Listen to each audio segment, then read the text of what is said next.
तो 35 लाशें हमने एक जगह से उठाई। मेरी नज़र में ये एक सीधा देशद्रोह है। 12 आदमियों की लाशें हमने जगह से उठाई पुलिस वालों की, और वो कुमार विश्वास भी अगर सुने तो समझ लें, और अगर केजरीवाल जी सुने तो वो भी समझ लें। अपनी सियासत ਨੂੰ आतंकवाद ਨਾਲ जोड़ के उन्होंने एलीमेंट्स तो मदद लैके तुसी की प्रूव करना चाहते हो? आपने देखा नहीं है आतंकवाद। आप शायद इसीलिए उनके साथ उनकी मदद लेके मुख्यमंत्री बनना या पावर में आना ये आपका गोल हो सकता है। था मेरे भी गोली लगी, मेरा ये चेहरे पे गोली लगी थी। देखिए डॉक्टर कुमार विश्वास ने क्या कहा है आपको कि आपने उनकी मदद ली थी या नहीं, इसका जवाब आपने नहीं दिया है। आप स्वीट और बिटर के चक्कर में पड़ गए हो। उजड़े हुए लोगों की तबाही पे सियासत न करो, अपने पुरखों के असूलों से बगावत न करो। ਤੁਹਾਡੀ सियासत छोटी जी चीज़ रहनी है और पंजाब फिर उस काले दौर वाल ना तक्या जाए। मैनू ये डर है। पंजाब को कृपा करके नॉर्मल रहने दीजिए। जो शांतता जहाँ चल रही है, शांति, उसको चलने दीजिए। सारे दर्शकों का बहुत बहुत स्वागत है। कुमार विश्वास होरां ने एक बयान दिता है, उस तो बाद सारे देश दे विच तरथली मच गई है। उन्होंने सीधा एलीगेशन लाया है केजरीवाल ते कि उन्होंने अतवादियों नू सपोर्ट करने वाले, खालिस्तान नू सपोर्ट करने वाले ग्रुपां कोलों मदद लई है। इसे मुद्दे ते गलबात करांगे रिटायर्ड DGP SS विर्क होरां नाल। विर्क साहब, कुमार विश्वास होरां ने एक एलीगेशन लाया है अरविंद केजरीवाल ते कि उन्होंने अतवादियों नू सपोर्ट करने वाले, खालिस्तान नू सपोर्ट करने वाले ग्रुपां दी मदद लई है। तुहाडा इहदे बारे की कहना? तुसीं जे देखो कुमार विश्वास जी ने की कहा कि 2017 की इलैक्शन वेले केजरीवाल जी ने जिहड़े मिलीटेंट्स दे सपोर्टिंग खालिस्तानी एलीमेंट्स सन इंटरनेशनल लैवल दे, उन्हां दे नाल मीटिंग कीती, उन्हां तो मदद लई, और जदों इन्हां ने उन्होंने रोकया तो उन्होंने उस मीटिंग तो पासे कर दिता गया। जदों एक बार वो आ गए तो उन्होंने देखा फिर मीटिंग हो रही है, तो केजरीवाल जी ने उन्होंने यह कहा कि मैं इन्हां दी मदद नाल CM बनांगा। जदों उन्होंने उहदे ते भी ऑब्जेक्शन लिया तो उन्होंने भी कल नूं वखरा मुल्क बन गया फिर की करोगे, तो उन्होंने अगों कहा कि उस हालत दे विच मैं उस मुल्क का पहला प्रधानमंत्री बनांगा। देखो जेकर यह गल सच है तो एक बहुत ही अफसोसनाक गल है, और टैररिस्ट की इस तरह मदद लेना भी ऑब्जेक्शनेबल है। देखो हर पार्टी नूं फंड्स की लोड़ होंदी है, हर पार्टी नूं मदद की लोड़ होंदी है, पर अपनी सियासत नूं आतंकवाद नाल जोड़ के उन्हां एलीमेंट्स तो मदद लैके तुसीं की प्रूव करना चाहते हो? वो सही सन, या उन्हां दी मदद लैके तुसीं दोबारा पंजाब नूं फिर किते उस काले दौर वाल तो नहीं तक दोगे? मैं इस करके कह रहा भी असी तुहानूं शायद तजर्बा ना होवे, तुहानूं पता नहीं पंजाब च की होया सी उन्हां दिनां च। सन पूरे उहदे अंदर, क्योंकि रमणीक जी जे इजाज़त दिओ तो, क्योंकि जिहड़े इन्हां दे सवाल जवाब जिहड़े होए सी ना वो सारे हिंदी च होए ने, तो अगर आप मुझे आज्ञा दें तो मैं कुछ बातें हिंदी में करना चाहता हूँ, ताकि वो कुमार विश्वास भी अगर सुने तो समझ लें, और अगर केजरीवाल जी सुने तो वो भी समझ लें। उस काले दौर के अंदर जो हिंसा हुई थी, उसके अंदर करीब 18,000 लोग मरे थे पंजाब के नागरिक। उसके अंदर करीब 7,000 सिविलियन पॉपुलेशन के लोग थे निर्दोष, 9,000 के करीब मिलिटेंट लोग थे, और करीब 1,800 के करीब पुलिस अधिकारी और कर्मचारी थे। उसके अलावा करीब 3500 पुलिस और पैरामिलिट्री के लोग जो थे ज़ख्मी हुए थे, जिसमें मैं भी एक था। और ये जो हिंसा का दौर था ये करीब 20 साल तक चला, और उस बड़ी मुश्किल से हमने इसके ऊपर काबू पाया, बहुत मुश्किल से हमने इसको नॉर्मल किया। और वो जब आज भी यादें आती हैं तो एक दर्द होता है, आप उसको अंदाज़ा नहीं लगा सकते।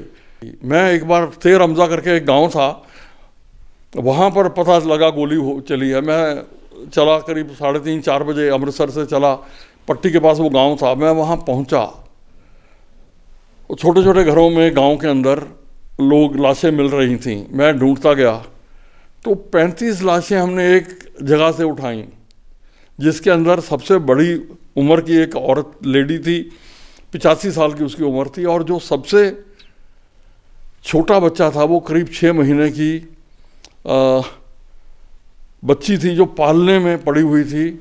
जब मैं उस कमरे में घुसा मतलब तो मुझे ऐसा लगा कि वो बच्ची सो रही है, और मैंने कहा ये बच गई।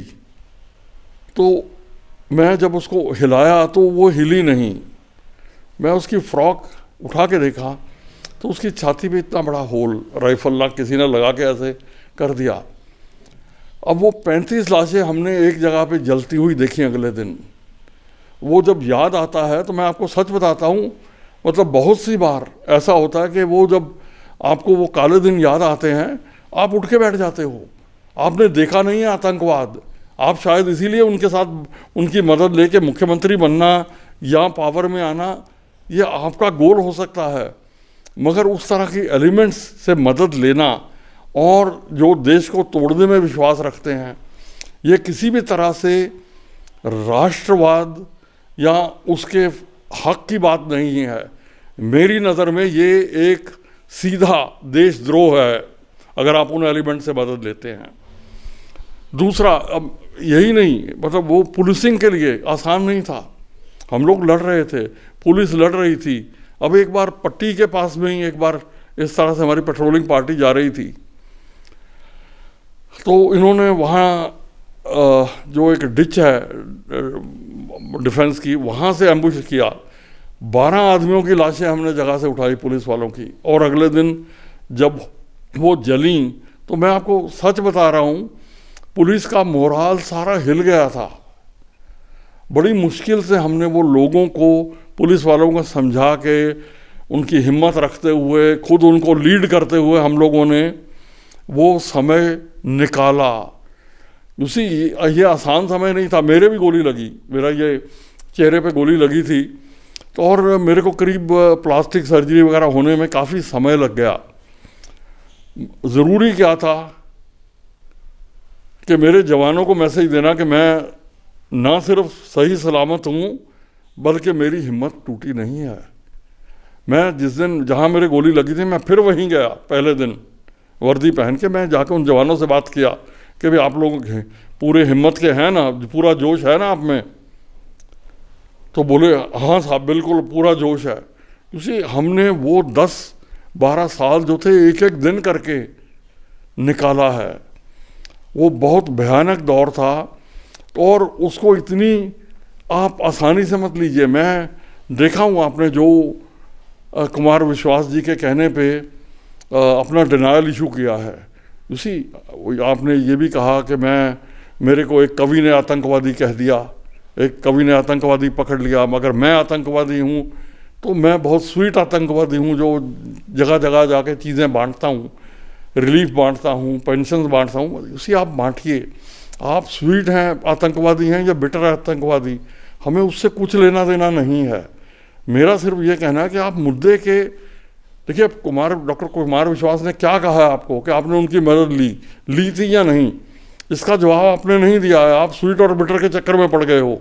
मेरा ये रिक्वेस्ट है आपको कि मुद्दे की बात पे आइए, क्लियर कीजिए हवा को, ताकि लोगों को पता लगे आपने उनकी मदद ली थी या नहीं। अगर ली थी तो कह दीजिए कि आगे से नहीं लूँगा, बात ख़त्म।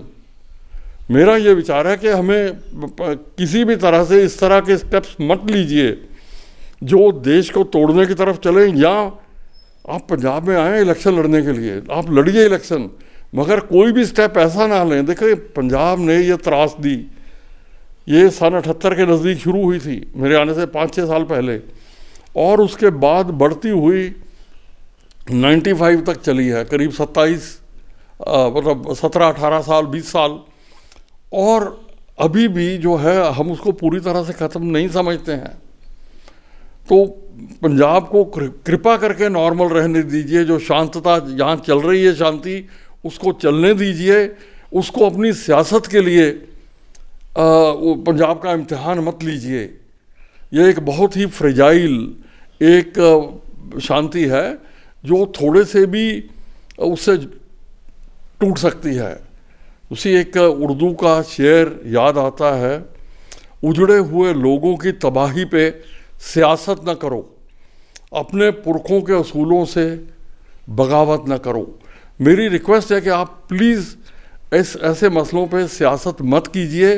आप अपनी इलेक्शन लड़िए ना, अपने आपकी पॉलिसीज़ के ऊपर जो भी करना करिए, मगर आतंकवादी एलिमेंट से मदद मत लें, उनको इनकरेज मत करें। और पंजाब को शांत है तो कृपा करके शांत रहने दीजिए। ਵਿਰਕ ਸਾਹਿਬ, ਤੁਹਾਨੂੰ ਕੀ ਲੱਗਦਾ ਵੀ ਕੇਜਰੀਵਾਲ ਉਹਨਾਂ ਨੂੰ ਪਾਵਰ ਦੀ ਭੁੱਖ ਹੈ? नहीं, देखो, जिस तरह डॉक्टर कुमार विश्वास दसते ने कि केजरीवाल साहब इस चीज़ ਨੂੰ बुरा नहीं समझते कि ਕਿਸੇ ਵੀ ਤਰ੍ਹਾਂ ਦੇ ਲੋਕਾਂ ਦੀ ਮਦਦ ਲੈ ਲਈ ਜਾਏ ਪਾਵਰ 'ਚ ਆਉਣ ਲਈ। ਤੁਸੀਂ ਮੇਰੀ ਨਜ਼ਰ ਦੇ ਵਿੱਚ ਤੁਹਾਨੂੰ ਹਮੇਸ਼ਾ ਚੰਗੇ ਲੋਕਾਂ ਦੀ ਮਦਦ ਲੈ ਕੇ, ਆਮ ਨਾਗਰਿਕਾਂ ਦੀਆਂ ਵੋਟਾਂ ਲੈ ਕੇ, ਪਲੇਟਫਾਰਮ ਤੋਂ, ਪ੍ਰੈਸ ਦੇ ਅੰਦਰ, ਮੀਡੀਆ ਦੇ ਅੰਦਰ ਤੁਸੀਂ ਆਪਣੇ ਜੋ ਵੀ ਤੁਹਾਡੀ ਪੋਲੀਟੀਕਲ ਫਿਲਾਸਫੀ ਉਹਨੂੰ ਬਿਆਨ ਕਰੋ। ਲੋਕ ਜੇ ਤੁਹਾਡੇ ਨਾਲ ਸਹਿਮਤ ਹੋਣਗੇ ਤੁਹਾਨੂੰ ਵੋਟ ਪਾਉਣਗੇ। ਪਰ ਕਿਸੇ ਵੀ ਤਰ੍ਹਾਂ ਜਿਹੜੀਆਂ ਪੁਰਾਣੀਆਂ ਐਲੀਮੈਂਟਸ ਜਿਨ੍ਹਾਂ ਨੇ ਹਿੰਸਾ 'ਚ ਹਿੱਸਾ ਲਿਆ ਸੀ, ਜਿਹੜੇ ਦੇਸ਼ ਨੂੰ ਤੋੜਨ ਦੇ ਪਾਸੇ ਚੱਲ ਰਹੇ ਸੀ, ਮੇਰੀ ਸਿਰਫ ਇੰਨੀ ਬੇਨਤੀ ਹੈ ਕਿ ਉਹਨਾਂ ਦੀ ਮਦਦ ਨਾ ਲਓ। ਕਦੇ ਕਈ ਵਾਰੀ ਇਹ ਸਿਆਸਤ ਦੇ ਖੇਡ ਦੇ ਵਿੱਚ ਜਿਹੜਾ ਪੰਜਾਬ ਦੀ ਸ਼ਾਂਤੀ ਹੈ ਉਹ ਭੰਗ ਨਾ ਹੋ ਜਾਏ। ਤੁਹਾਡੀ ਸਿਆਸਤ ਛੋਟੀ ਜਿਹੀ ਚੀਜ਼ ਰਹਿਣੀ ਹੈ ਔਰ ਪੰਜਾਬ ਫਿਰ ਉਸ ਕਾਲੇ ਦੌਰ ਵੱਲ ਨਾ ਧੱਕਿਆ ਜਾਵੇ, ਮੈਨੂੰ ਇਹ ਡਰ ਹੈ। ਜਿਸ ਤਰ੍ਹਾਂ ਵਿਰਕ ਸਾਹਿਬ ਨੇ ਗੱਲ ਦੱਸੀ ਵੀ ਅੱਤਵਾਦ ਵੇਲੇ ਕਿਸ ਤਰ੍ਹਾਂ ਇਹਨਾਂ ਦੇ ਗੋਲੀ ਵੱਜੀ ਔਰ ਜਿਸ ਸਪੌਟ 'ਤੇ ਗੋਲੀ ਵੱਜੀ ਸੀ ਇਹਨਾਂ ਦੇ, ਔਰ ਫਸਟ ਡੇ ਜਦੋਂ ਇਹਨਾਂ ਨੇ ਵਾਪਸ ਡਿਊਟੀ ਜੁਆਇਨ ਕੀਤੀ 1 ਸਾਲ ਬਾਅਦ, ਉਸੇ ਸਪੌਟ 'ਤੇ ਜਾ ਕੇ ਇਹਨਾਂ ਨੇ ਆਪਣੀ ਡਿਊਟੀ ਸ਼ੁਰੂ ਕੀਤੀ ਔਰ ਸਾਰੇ ਜਵਾਨਾਂ ਨਾਲ ਗੱਲਬਾਤ ਕੀਤੀ। ਔਰ ਕਿ ਇਹਨਾਂ ਦਾ ਬਿਲਕੁਲ ਸਪਸ਼ਟ ਹੈ ਕਿ ਕੇਜਰੀਵਾਲ ਸਾਹਿਬ ਨੂੰ ਇਹ ਗੱਲ ਬਿਲਕੁਲ ਨਹੀਂ ਪਤਾ ਕਿ ਅੱਤਵਾਦ ਹੁੰਦਾ ਕੀ ਹੈ ਔਰ ਅੱਤਵਾਦ ਜਦੋਂ ਸ਼ੁਰੂ ਹੁੰਦਾ ਹੈ ਉਹਨੂੰ ਸੰਭਾਲਣਾ ਬਹੁਤ ਮੁਸ਼ਕਿਲ ਹੈ। ਔਰ ਹੁਣ ਅੱਜ ਦੀ ਜਿਹੜੀ ਟੈਕਨੋਲੋਜੀ ਹੈ ਔਰ ਅੱਜ ਦੇ ਜਿਹੜੇ ਹਾਲਾਤ ਹੈ ਉਸ 'ਚ ਅਗਰ ਇੱਕ ਵਾਰ ਅੱਤਵਾਦ ਸ਼ੁਰੂ ਹੋ ਗਿਆ ਫਿਰ ਉਹ ਸੰਭਾਲਿਆ ਨਹੀਂ ਜਾ ਸਕਦਾ। ਇਹ ਪੰਜਾਬ ਨੂੰ ਦੂਜਾ ਅਫਗਾਨਿਸਤਾਨ ਬਣਾ ਦੇਣਗੇ। ਸੋ ਵਿਰਕ ਸਾਹਿਬ ਦਾ ਬਿਲਕੁਲ ਸਪਸ਼ਟ ਹੈ ਕਹਿਣਾ ਕੇਜਰੀਵਾਲ ਹੋਰਾਂ ਨੂੰ ਕਿ ਤੁਸੀਂ ਸਿਆਸਤ ਕਰੋ, ਆਪਣੀ ਪਾਰਟੀ ਦੀ ਸਿਆਸਤ ਕਰੋ, ਲੇਕਿਨ ਅੱਤਵਾਦ ਤੋਂ ਦੂਰ ਰਹੋ। ਬਾਕੀ ਹੁਣ ਆਉਣ ਵਾਲਾ ਵਕਤ ਦੱਸੇਗਾ ਕਿ ਅਰਵਿੰਦ ਕੇਜਰੀਵਾਲ ਇਸ ਮੁੱਦੇ 'ਤੇ ਕੀ ਜਵਾਬ ਦਿੰਦੇ ਨੇ ਔਰ ਕੀ ਪਬਲਿਕ ਨੂੰ ਆ ਕੇ ਆਪਣੀ ਸਫਾਈ ਦਿੰਦੇ ਨੇ। ਸਾਰੇ ਦਰਸ਼ਕਾਂ ਦਾ ਬਹੁਤ ਬਹੁਤ ਧੰਨਵਾਦ ਸਾਡੇ ਨਾਲ ਜੁੜਨ ਦਾ।